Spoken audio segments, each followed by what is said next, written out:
Halo semuanya, kami dari kelompok C2 dari kelas Biologi A. Perkenalkan, nama saya Felin. Di kesempatan kali ini kami akan menjelaskan mengenai sistem ekskresi yang terkhusus pada organ paru-paru. Teman-teman, seperti yang kita ketahui, di dalam tubuh manusia, yaitu tubuh kita, terdapat sepasang paru-paru, yang dimana terdapat paru-paru kanan dan juga paru-paru kiri. Seperti yang kita ketahui, paru-paru kanan itu cenderung lebih besar dibandingkan paru-paru kiri. Dalam sistem ekskresi, paru-paru berfungsi untuk mengeluarkan karbon dioksida atau CO2 beserta uap air ataupun H2O yang dikeluarkan melalui hidung. Sebagai gantinya, oksigen akan diambil dari lingkungan. Jumlah oksigen yang diambil itu berbeda-beda tergantung dengan kebutuhan ataupun faktor-faktor lainnya seperti jumlah makanan ataupun aktivitas yang sedang dilakukan oleh tubuh. Sebagai hasil zat sisa, karbon dioksida akan diangkut oleh darah melalui 3 cara. Yang pertama adalah karbon dioksida yang larut di dalam plasma dan membentuk asam karbonat dan juga enzim anhidrase. Yang kedua adalah karbon dioksida yang terikat dengan hemoglobin membentuk karbaminohemoglobin. Yang terakhir adalah karbon dioksida yang terikat dengan gugus ion bikarbonat. Paru-paru bukan hanya sebagai alat pernapasan, tapi bisa juga sebagai alat ekskresi. Air dan karbon dioksida sisa metabolisme akan diangkut oleh darah melalui vena ke jantung, lalu akan dipompa ke paru-paru, dan akhirnya akan diekskresikan di alveolus. Perkenalkan, nama saya Gabriela Veronica Lianda dan saya akan membahas tentang trakea. Apa sih trakea itu? Trakea adalah salah satu organ pernafasan yang berbentuk tabung panjang yang menyerupai huruf U, yang terletak di bagian tengah leher hingga rongga di antara paru-paru atau mediastinum. Trakea memiliki panjang sekitar 11 cm dengan lebar 2,5 cm. Trakea tersusun atas otot polos dan tulang rawan yang menyerupai cincin sebanyak 16-22 buah. Kemudian kita akan membahas tentang struktur trakea. Yang pertama itu adalah selaput lendir. Selaput lendir ini adalah mukosa atau jaringan lembab yang melapisi tulang rawan yang berbentuk cincin. Yang kedua itu ada silia, berperan dalam mendorong lendir yang telah menyaring kotoran atau benda asing untuk keluar dari tenggorokan.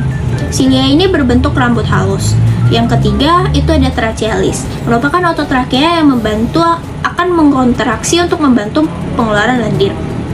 Kemudian kita akan membahas fungsi trakea. Fungsi trakea itu adalah sebagai jalur masuknya dan keluarnya udara dan sebagai penyaring masuknya benda asing. Trakea juga memiliki fungsi seperti untuk mengontrol suhu udara yang masuk ke dalam paru-paru dan membantu proses menelan makanan. Saya Kizia yang akan membahas tentang bronkus. Selanjutnya kita masuk ke dalam bagian bronkus ataupun yang sering disebut dengan percabangan dari trakea. Bronkus memiliki fungsi untuk mengeluarkan kotoran ataupun benda asing yang masuk ke dalam saluran pernafasan. Fungsi ini dilakukan oleh silia yang berada pada dinding bronkus. Bronkus primer merupakan percabangan pertama yang terdapat pada trakea. Terbagi atas menjadi dua, yang pertama bronkus primer dextra yang menuju ke paru-paru kanan dan juga bronkus primer sinistra yang menuju ke paru-paru kiri. Percabangan dari bronkus disebut dengan bronkiolus.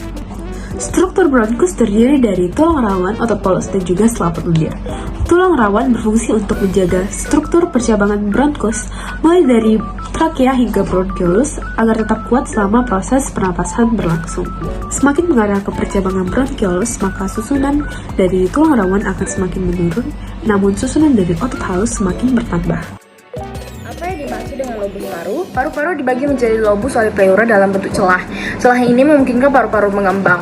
Paru-paru terdiri dari 5 lobus. Paru-paru kiri mempunyai lobus atas dan lobus bawah, sedangkan paru-paru kanan itu mempunyai lobus atas, bawah, dan tengah.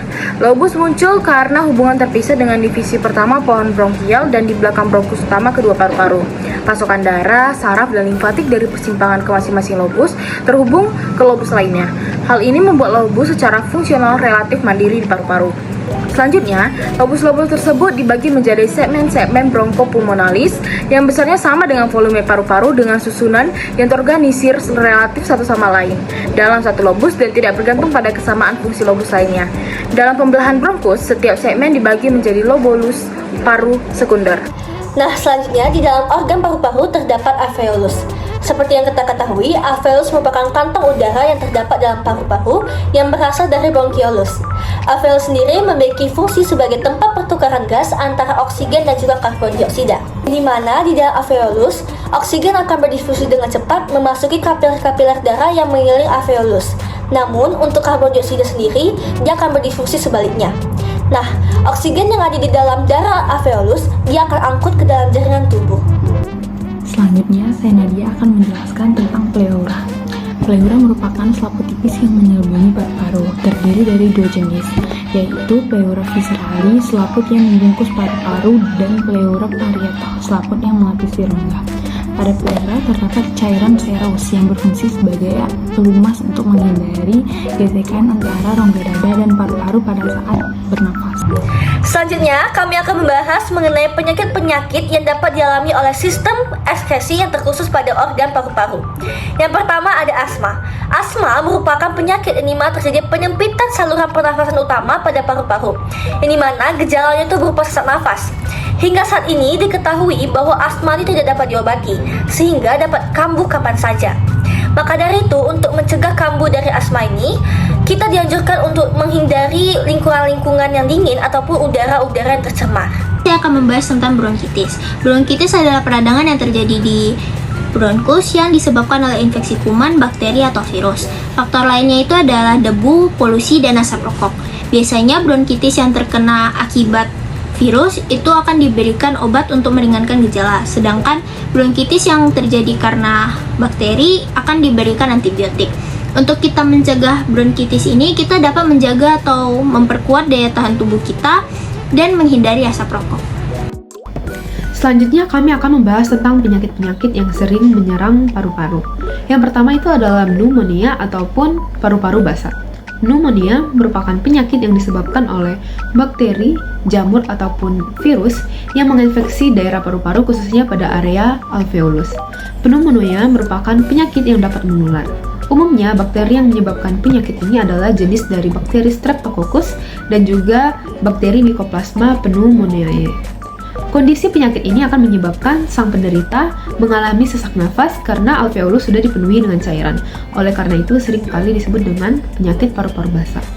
Pneumonia ini biasanya tidak dapat disembuhkan dengan total, namun gejalanya dapat diringankan dengan mengkonsumsi antibiotik. Adapun gejala yang sering dialami oleh penderita pneumonia adalah batuk dengan disertai oleh darah, sesak nafas, nyeri pada dada, dan juga demam tinggi, dan juga kesadaran mulai menurun. Nah, untuk mencegah pneumonia dapat dilakukan beberapa cara seperti menjaga kebersihan baik dari kebersihan tubuh maupun kebersihan pola hidup. Yang kedua itu adalah mengatur asupan dan nutrisi makan dan juga mengatur pola makan makanan yang sehat. Yang ketiga itu adalah rutin membersihkan atau mencuci tangan sebelum makan, dan terakhir adalah rutin melakukan olahraga. Jadi TBC ini adalah penyakit yang disebabkan oleh bakteri Mycobacterium tuberculosis. Penyakit ini bisa ditularkan melalui percikan yang keluar ketika batuk. Gejala yang ditunjukkan hampir menyerupai dengan gejala asma, namun kadang bisa disertai dengan batuk kering, batuk berdahak, atau bahkan batuk berdarah. Untuk menghindari penularan, kita sebaiknya menghindari kontak dengan penderita TBC dan tidak menggunakan peralatan, terutama peralatan makan yang digunakan oleh penderita TBC. Selain itu, kita juga harus menghindari faktor resiko seperti udara yang tercemar oleh logam berat seperti batu bara dan timbal. Pengobatan bisa dilakukan dengan mudah karena obat TBC disediakan oleh pemerintah. Kadang penderita TBC juga harus melakukan karantina untuk menghindari penularan TBC.